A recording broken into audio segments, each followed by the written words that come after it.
Hi everybody, I'm Wojciech, and this is a polyglot conference, so I thought I'm going to talk about languages.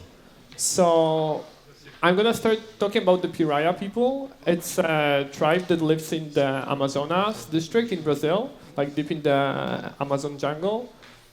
And it's a small tribe. What they are famous for is that they speak the less dialect of a Mura language.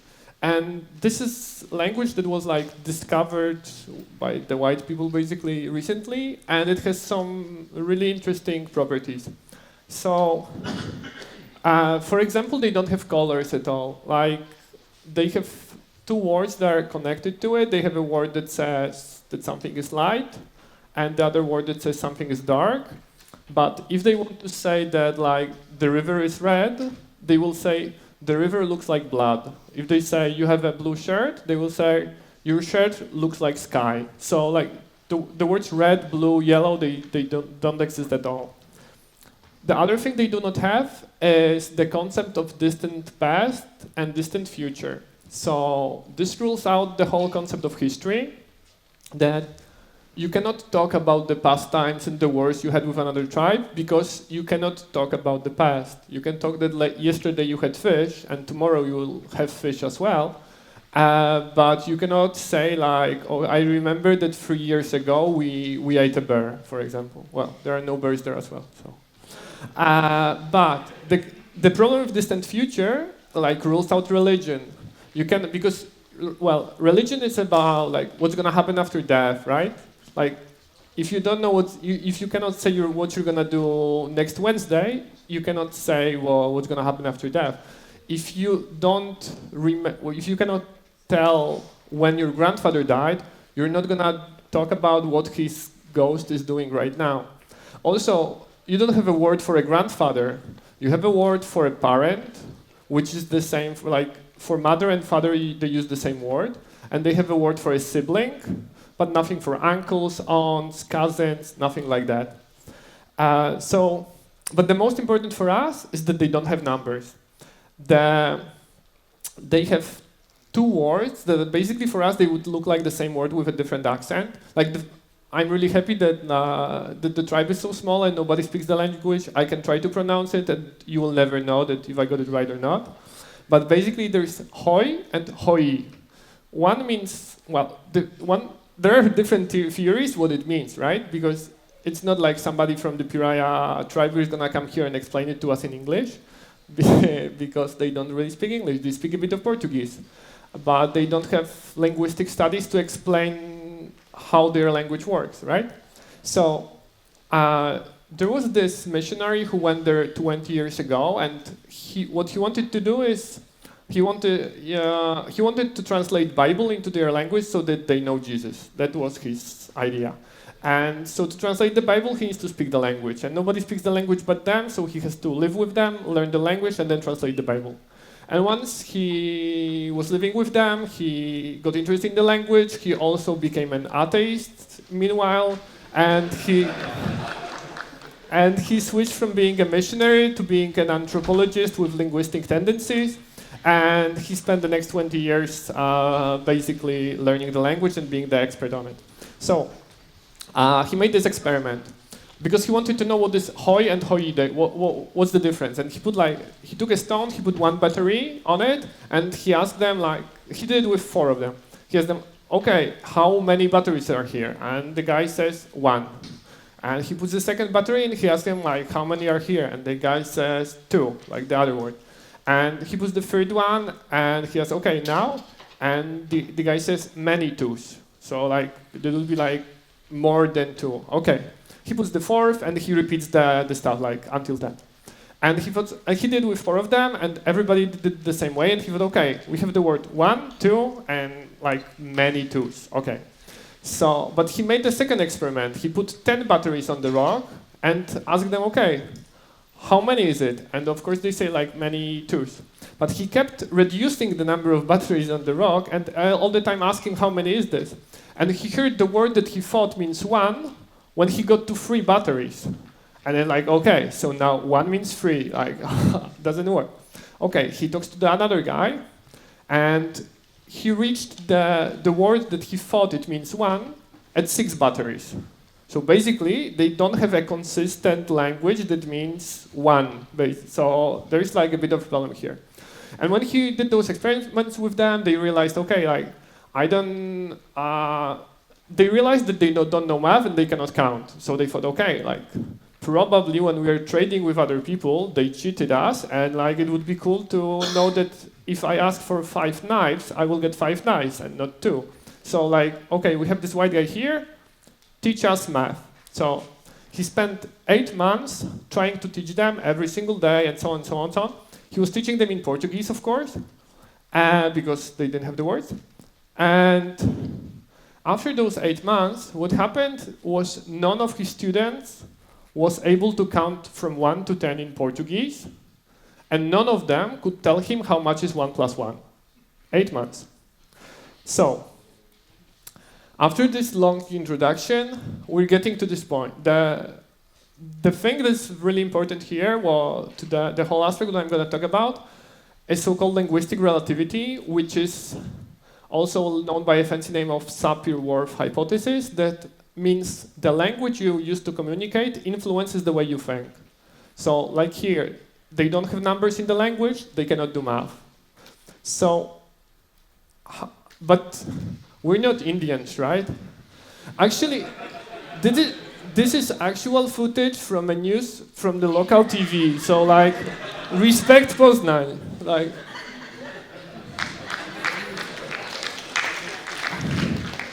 so, we're programmers, right?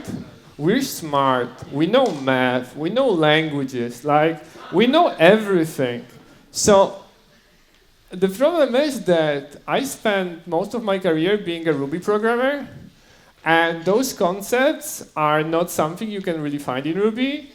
And if I want to talk to somebody, okay, like, I only speak Ruby. Like, can we talk about like type systems? Well, I know you write Haskell and you have all those type classes and shit. Like, but I don't want to learn about Haskell. Like, explain me in Ruby. And the guy's like, okay, like this is never gonna happen. We can spend 8 months every single day, and you won't be able to create a type class in Ruby.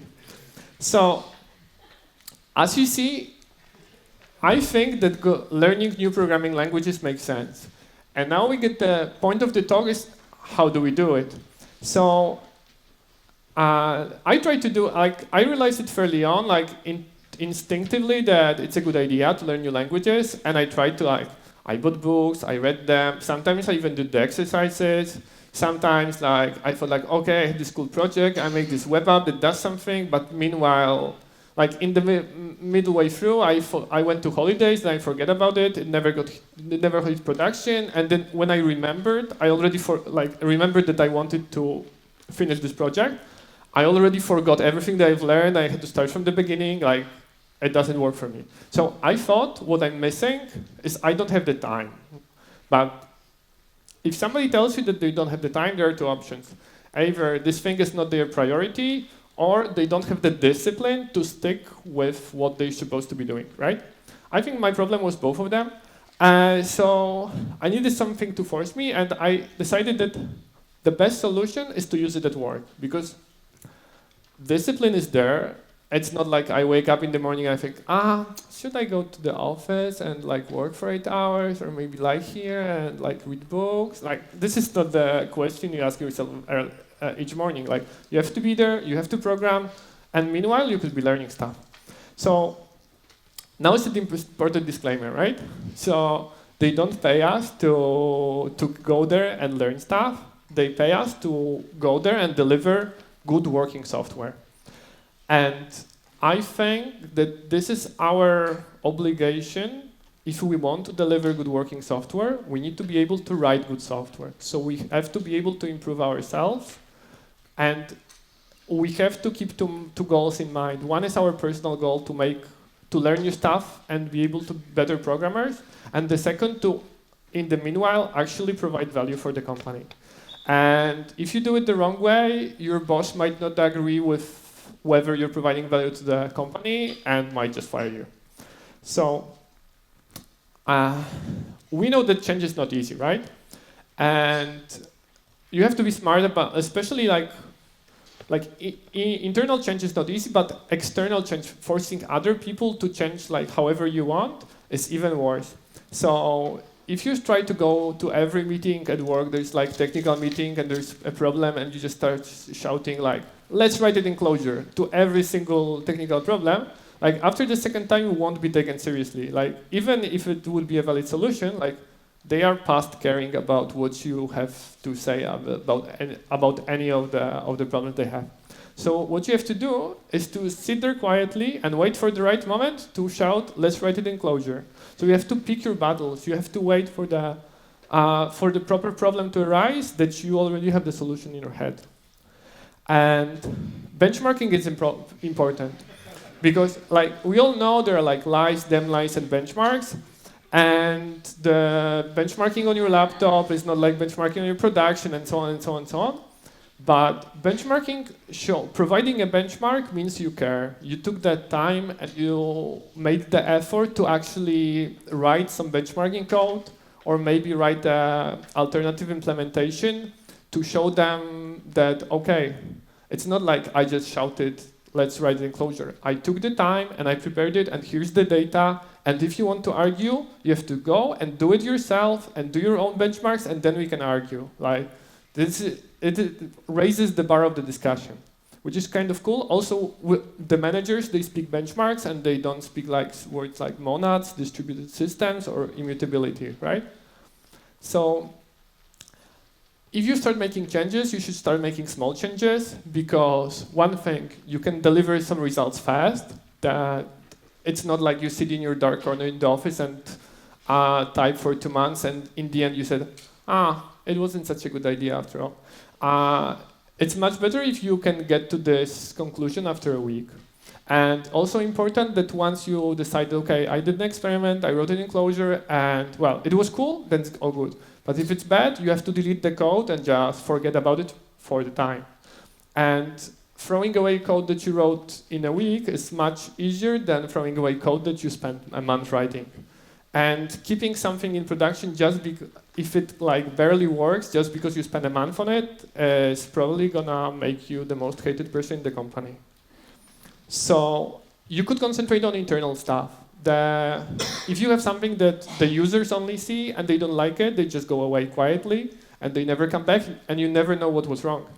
But if you change some tools, use a different language, new techniques, and so on, and the internal stuff doesn't work, like they will find you and they will come to your desk and they will complain. And then you just tell them, oh, I'm really, really sorry, like, why don't you like it? And then you get actual feedback, something you can improve, something you can act on. Like, you can improve your software, you can tell them, okay, I'll just fix it during lunch and you'll see it's gonna be all better. Or I'll just delete it altogether and so on. Like, you know what's going on. You have the feedback loop. Also, what you can go for is some kind of under-the-radar tools. These are migration scripts, like you're changing from one database to another, and it's just like one-off script that you're gonna write, and then everybody forgets it, which is a good opportunity because of two reasons. One, you can write it in your preferred language, and if it doesn't work out, you just don't tell anybody you did that, and write it with the thing that you were supposed to in the first place. And the second is there's no maintainability issue. Because you remember, if you're the only person in the company that cares about this language, and you are the one who's going to end up maintaining it, and they will think, okay, what happens if he goes on holidays? What happens if he quits the company? Then we're stuck with this piece of code that nobody wants to touch, nobody understands. And yeah, I don't want it in my code base. But if it's going to be deleted afterwards anyway, you can just say, yeah, I did this migration, and by the way, it happened like 20 times faster because I used this new thing, and so on. And it's cool conversation starter. It's like your first way of approaching the problem. Also, what you can do, if it's a really small amount of code, you can, like, again, benchmark, and you do a like A/B test, and so on. You see, okay, this very slow old version is how we do it currently, and this fancy shiny new thing that has like 1/10 of lines of code, and so on, and so on, and so on, is how I wrote it now. And so, What you should not touch, probably, is any mission-critical software. Like, you might think that, okay, like, our business is suffering because the proxy payment is processing the credit cards really slowly, so I'll just make some change to the proxy payment and provide a new one and don't tell anybody, and I put it on production, and then it breaks, then the company has a much bigger problem than a slow proxy payment proxy. And what happens is, like, somebody asks you, what the hell were you thinking? And then you get fired. So while you might think that stuff people care about is high risk, high reward, this is not the kind of environment you want to aim for. You want something that is low risk, low reward, and you slowly make your way there to show that, okay, I just did this small thing and you see it's cool. And after 3 weeks, I just did this small thing and you see it's cool. And slowly, slowly win over their minds. So these were the general rules. And I'm going to go through a few examples that to me personally, it was like places where you can easily, places that you can aim for. Those are problems you can solve with a new language. So if your architecture is based on any kind of publish-subscribe queue, then you're golden. Because what you can do, you can switch any of the publishers or subscribers to any other language, and nobody's going to notice, because the only thing you have to conform to is the API of the queue. So like AMQP, Amazon SQS, whatever you want, like you just use it. And the cool thing, the popular ones have bindings for like basically any language. So just the RabbitMQ bindings. I think it's 18 of them, and only because more didn't fit on the slide. And also, usually the communication protocols are not, they don't write them to be overly complicated, and you can just write your own client if it's missing. So another thing, if you have a popular service-oriented architecture, like the Docker architecture here, like you've got,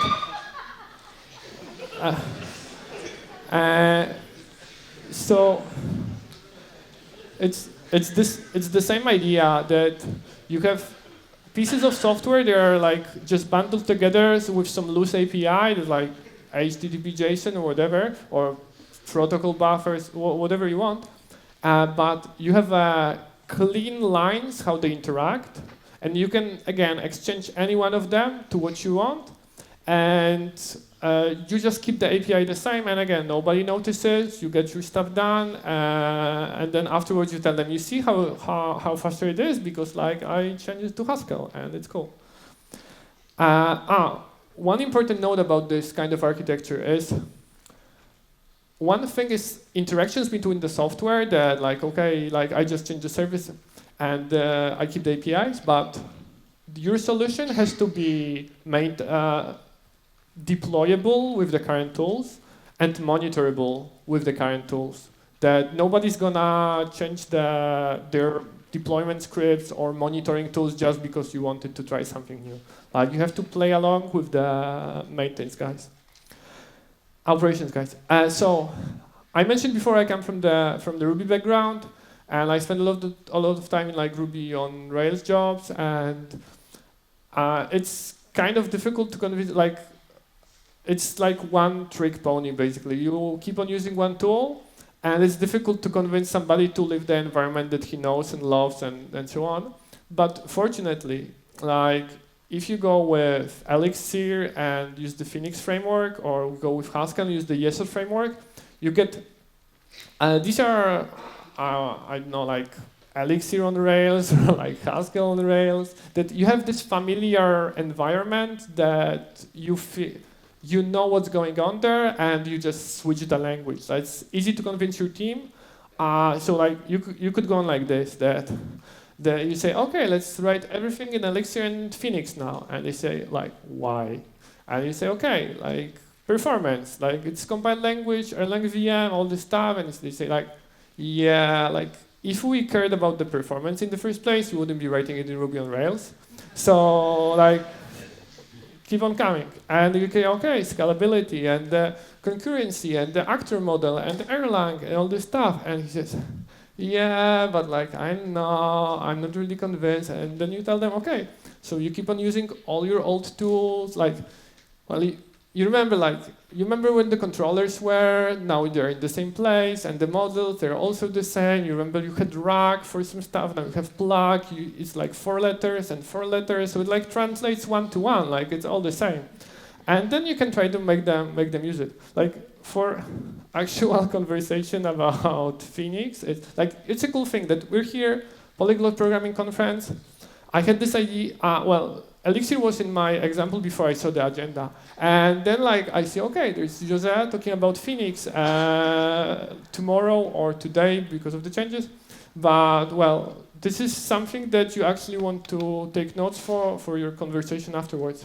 So again, we have the Haskell and the ESOT, and you come from the conference and you tell everybody, okay, like scratch this Ruby on Rails thing, I want Haskell and the ESOT. And then you mention performance, and it's like how it's fast and compiled and so on. And again, we're Ruby programmers, you forget it. So you say it's like you get some correctness, you've got types. When you like actually use a method, you know if it expects a user object or an integer ID. Like this is cool stuff. And it can also detect 404s in your app on the compile time or security errors and so on. And they start to think, like, okay, this stuff is interesting. So, and then you keep on coming there, okay, it's kind of ranked Rails, you've got models here, and the control is there, and so on and so on. So, yeah, there's nothing to say. Note the keyboard in the background. Like, this guy is the program, and the guy behind, he's gonna come out of the right, he's the JavaScript programmer. So, anyway, the cool thing about JavaScript is on the CoffeeScript wiki that you've got like, I checked a couple of months back, there was more than 300 options of other languages that compile to JavaScript, so you don't have to write it. And the not so cool thing about JavaScript is that you have CoffeeScript and people write it, and I don't like it. And well, what I want to say is, well, I'll start with CoffeeScript. Like CoffeeScript, as I said before, like you've got to go through all those office politics and convincing people and your managers and everybody, and like to get the new language that compiles to JavaScript and have some new tooling and so on, and then introduce CoffeeScript. Like seriously. Like you went through all of this to introduce basically a new language with new tooling and new stuff, and the only thing you get is like nicer syntax and to be able to write 2 equals instead of 3. Like there is some like lost opportunity over there. Which it's like the phrase I would use for it, like of course, beating a dead horse is like obvious, but it's like putting a lipstick on a pig. Like, okay, sure, it looks nicer, but this is not what you're going for, right? So you could try Elm, right? You've got types, and you've got a compiler that gives you actual errors, and the Elm people, they care about error messages and they want them to be helpful. There's like a huge thing, like in our industry should learn from them. And you've got like functional reactive programming and signals that might make sense of your inputs. You've got a like time traveling debugger where you can actually play your program and accept all the inputs, then go back in time, change your program, and replay all those inputs and see how your change program behaves. And it's easy to do. That is like mind-blowing. But again, we're on a Polyglot conference, and there's a talk from Zhivago about building web apps in Elm, where you should take your notepad and take your little notes to know what to tell to your team when you come back. So, Clojure script, right? You've got immutability, immutable data structures, which, like, if you were to last year's PolyConf, you had David Nolan talking about it, like a great talk. You've got speed, he mentioned that, like OM, which is like Clojure script implementation of React, like to simplify stuff, is about like out of the box was 4 times faster just because of the immutable data structures. You've got the whole functional paradigm being there. Like, of course, you can write functional JavaScript. I heard about it a lot of times, but I'm not sure if I actually saw it. Again, Polyglot conference.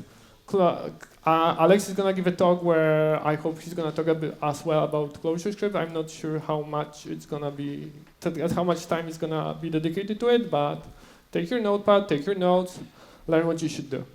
So, the whole point of this talk, don't be that guy like the pariah Indian that actually doesn't know how to count.